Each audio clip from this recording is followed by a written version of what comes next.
El peligro de la desextinción. A solo un día de la noticia de la supuesta desextinción de los lobos terribles, el 8 de abril del 2024, el secretario del Interior de Estados Unidos de América, Doug Burgum, pretende desregular la protección de especies en riesgo y en peligro de extinción porque, de acuerdo a él, se pueden volver a la vida.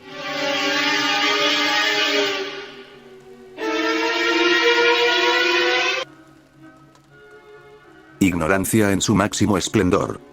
Tal vez parezca que me desvíe del tema, pero un pensamiento que nace de mi cerebro, para introducir este intento de video ensayo, es una idea sobre que, desde los inicios de la humanidad, ha habido un reducido porcentaje de personas extraordinariamente inteligentes. Aquellos individuos que descubren, innovan y generan el desarrollo de su tiempo.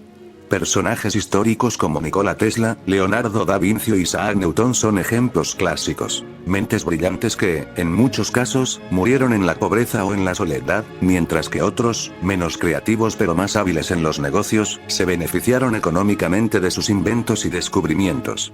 En contrapartida, existe un gran porcentaje de la población que, sin ser tonta en lo individual, es fácilmente manipulable cuando actúa en conjunto. A menudo desconoce los fundamentos de la tecnología o la ciencia que emplea en el día a día, y esto se convierte en un punto vulnerable para la humanidad. Este fenómeno de dependencia y desconocimiento se vuelve especialmente grave cuando pensamos en el posible colapso de nuestra civilización. La mayoría no sabe cómo funciona realmente un celular, una planta de energía o un sistema de comunicación global. Recuperar ese conocimiento tras un colapso sería una labor titánica. Sin embargo, ¿qué tiene que ver todo esto con la reciente noticia sobre la desextinción de ciertas especies, como el supuesto lobo terrible? En este video analizaremos de qué manera la manipulación genética contemporánea se enmarca en este mismo contexto de ignorancia colectiva y oportunismo comercial, así como sus implicaciones reales, y potencialmente peligrosas, para la conservación de la biodiversidad. Desextinción. El término, la controversia y la realidad. En las últimas décadas, el concepto de desextinción ha generado un gran revuelo mediático. La sola palabra desextinción invoca la imagen de criaturas extintas que regresan del más allá, cual películas de ciencia ficción. Sin embargo, el uso del término es profundamente problemático desde un punto de vista biológico. Falsas expectativas. Se fomenta la idea de que es posible resucitar de manera fiel a un organismo que desapareció hace miles de años, cuando, en realidad, la biología moderna y la biotecnología ofrecen, como máximo, la posibilidad de crear copias parciales o similares al original. El espacio ecológico y la endobiota. Aunque se lograse recrear de forma exacta el ADN de una especie extinta, se ignora frecuentemente que una especie no es solo su secuencia genética. El contexto ecológico, hábitat, dietas, interacciones con otras especies, etc. También debería recrearse para que la nueva población sobreviviera y cumpliera su rol en el entorno. De lo contrario, es muy probable que esos organismos reanimados no encuentren un nicho apropiado y no prosperen. Un caso reciente ejemplifica perfectamente estas contradicciones. La supuesta resurrección del lobo terrible, que ni siquiera era un verdadero lobo del género Canis, sino un pariente cercano de los chacales africanos, Aenochion divus. Las modificaciones genéticas realizadas en la compañía colosal Biosciences, financiada por figuras de alto perfil, como el escritor George R.R. Martin y el director Peter Jackson, no usan ADN auténtico del lobo terrible. Más bien, parten del lobo gris, Canis lupus, y le introducen mediante CRISPR-Cas9 y otras técnicas genéticas algunos fragmentos parciales y genes diseñados para que se vea como un lobo terrible. Además, incorporan rasgos que recuerdan a los wargos de la saga Game of Thrones, pelaje blanco, aspecto robusto, etc. Esto tiene poco que ver con la restauración real de la especie original y más con un proyecto de mercadotecnia que capitaliza el gusto por lo exótico y lo nostálgico. Entre genios ignorados y capitalistas oportunistas. La controversia detrás del proyecto del lobo terrible no es muy distinta de la relación que históricamente han mantenido los grandes inventores con quienes se enriquecen explotando sus ideas. Nikola Tesla, por ejemplo, murió en la pobreza, a pesar de ser uno de los mayores genios de la electricidad y de la transmisión inalámbrica. Isaac Newton, tras sus grandiosos aportes a la física y a la matemática, también tuvo una vida final solitaria. Entretanto, otras figuras, a veces no tan brillantes, encontraron la forma de convertir los descubrimientos de tales mentes en fortunas. Hoy día, vivimos en una sociedad plagada de millonarios que se publicitan como visionarios o genios, pero cuyos logros reales se basan a menudo en el aprovechamiento de la masa de usuarios y la explotación de ideas concebidas por otros. Sea o no justo, lo cierto es que las grandes mayorías siguen siendo consumidores pasivos, fácilmente seducidos por el eslogan del momento y por avances tecnológicos cuya esencia desconocen. La noticia de la desextinción del lobo terrible se ha difundido masivamente en revistas no especializadas, incluyendo la revista Times, antes siquiera de que hubiera un paper científico revisado por pares, lo cual indica que prima la búsqueda de publicidad e inversión por encima de la rigurosidad. El problema de la ignorancia colectiva. Gran parte del éxito mediático de la desextinción se explica por la escasez de criterio y la falta de alfabetización científica en el público en general.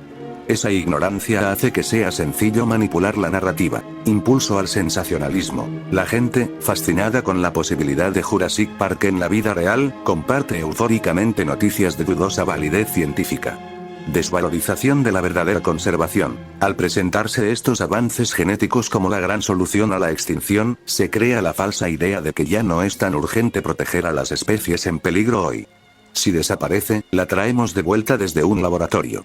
El rol de los gobiernos. Comunicar que existe la opción de arreglar la pérdida de biodiversidad mediante la biotecnología podría alentar a que ciertos gobiernos y sectores industriales ignoren los impactos destructivos sobre hábitats naturales y especies amenazadas. Una visión sumamente peligrosa, pues la conservación real es costosa y requiere políticas de largo plazo.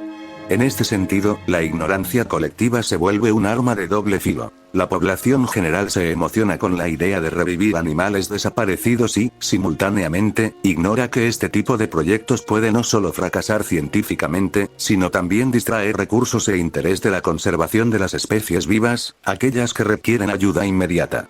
¿Verdadera ciencia o mero tuneo genético? Desde hace un tiempo, compañías como Colossal Biosciences han editado genomas de ratones para que desarrollen rasgos de mamut, y así, hipotéticamente, preparar el camino a crear un elefante con apariencia de mamut. Del mismo modo, se ha manipulado el ADN de lobos grises para que se vean como el extinto lobo terrible. Esto plantea la pregunta esencial: ¿cuándo podemos decir que hemos traído de vuelta a una especie extinta? El barco de Teseo en la genética. Si reemplazamos gradualmente todos los genes de un lobo gris, introduciendo fragmentos de secuencias antiguas, ¿en qué momento deja de ser Canis lupus para convertirse en Aenochiondirus? ¿O se convierte más bien en una tercera entidad distinta de ambas, una quimera sintética? Diferencias ecológicas fundamentales. Incluso si el nuevo organismo luciera igual que el original, carecería de la misma flora intestinal, de los mismos patrones de alimentación y de los mismos entornos naturales en los que la especie se desarrolló. ¿Realmente sería la misma especie o una mera copia? Implicaciones éticas y ecológicas. Estas creaciones pueden convertirse en mascotas de lujo o en piezas de exhibición para laboratorios, sin un plan real de reintroducción en el entorno salvaje.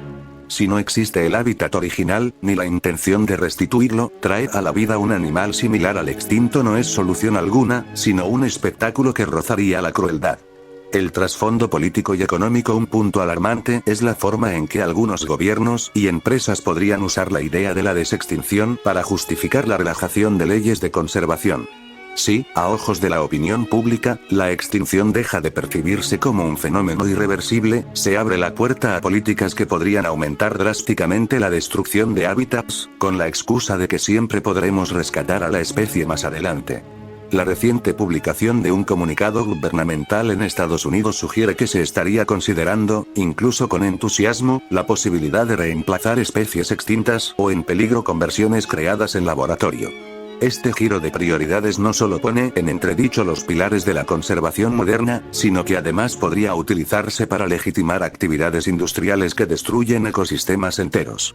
En lugar de reforzar la protección de la biodiversidad silvestre y los hábitats naturales, se promovería una conservación sintética que reduce la complejidad de los sistemas ecológicos a simple manipulación genética. ¿Desextinción o plan de mercadotecnia? La fotografía de los supuestos cachorros de lobo terrible posando en el trono de hierro, un guiño directo a la serie Game of Thrones, es muy reveladora. Más que una presentación científica formal, parece una estrategia de marketing. El hecho de que un inversionista prominente sea George R.R. Martin y que los animales resultantes tengan un color de pelaje blanco, tan asociado a la ficción de los wargos, sugiere que el proyecto busca un impacto mediático inmediato. Ciertamente no hay nada de malo en captar fondos privados para la investigación científica, pero la forma de hacerlo importa. Primero, debe existir un riguroso proceso de revisión y publicación en revistas especializadas. Segundo, la divulgación en revistas de tirada masiva, como Time, sin estudios científicos que la respalden, aumenta la confusión y el sensacionalismo. Conclusiones y reflexiones finales. La idea de desextinguir especies es fascinante. A nadie le desagrada la posibilidad de volver a ver al majestuoso mamut lanudo o al intrigante lobo terrible vagando por la Tierra. Sin embargo, la ciencia real está muy lejos de lograrlo, y aun si estuviera cerca, las implicaciones éticas y ecológicas serían enormes. En este contexto, cabe subrayar varios puntos. La conservación auténtica es prioritaria. Conservar las especies actuales y proteger sus hábitats es infinitamente más importante que fantasear con traer de vuelta animales extintos. Apostar todo a la manipulación genética nos distrae de la lucha contra la deforestación, la contaminación y el cambio climático. La desinformación puede ser un arma. Al inflar noticias sobre supuestas resurrecciones de especies, se minimiza el impacto real de la extinción. Esto puede dar pretextos a gobiernos e industrias para posponer o ignorar medidas de preservación. La complejidad de la vida va más allá de la... Un organismo no es solo su código genético, sino la red de interacciones que mantiene con su entorno natural y con otras especies. La resurrección genética no asegura la restitución de la especie en su totalidad. La ética y la responsabilidad deben marcar la pauta. Si bien la biotecnología es un campo lleno de posibilidades, no todos los avances son deseables ni conducen necesariamente al bienestar de la Tierra. Se requiere rigor científico y, sobre todo, reflexión ética sobre el rumbo que tomamos.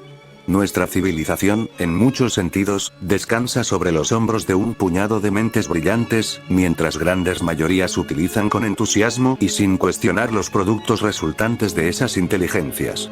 La manipulación genética y los proyectos de desextinción podrían convertirse en instrumentos valiosos para la preservación de la biodiversidad solo si se aplican con transparencia, responsabilidad y un compromiso serio con la restauración de ecosistemas.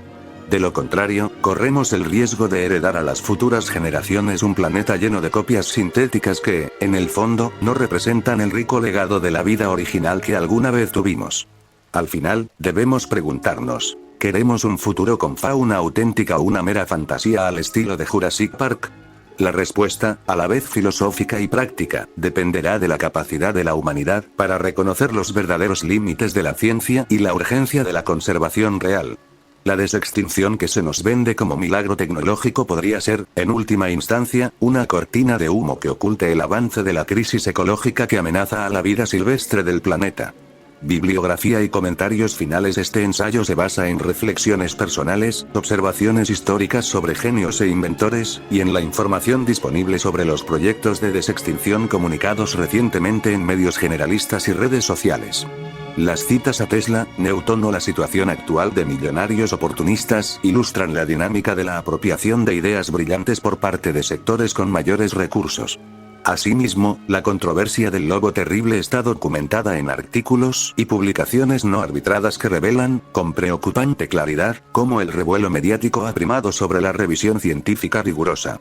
Como sociedad, nuestra responsabilidad es informarnos y exigir que estos proyectos se desarrollen con el mayor escrutinio posible, garantizando que toda innovación en la manipulación genética tenga un fundamento científico sólido y un objetivo real de conservación y bienestar del planeta.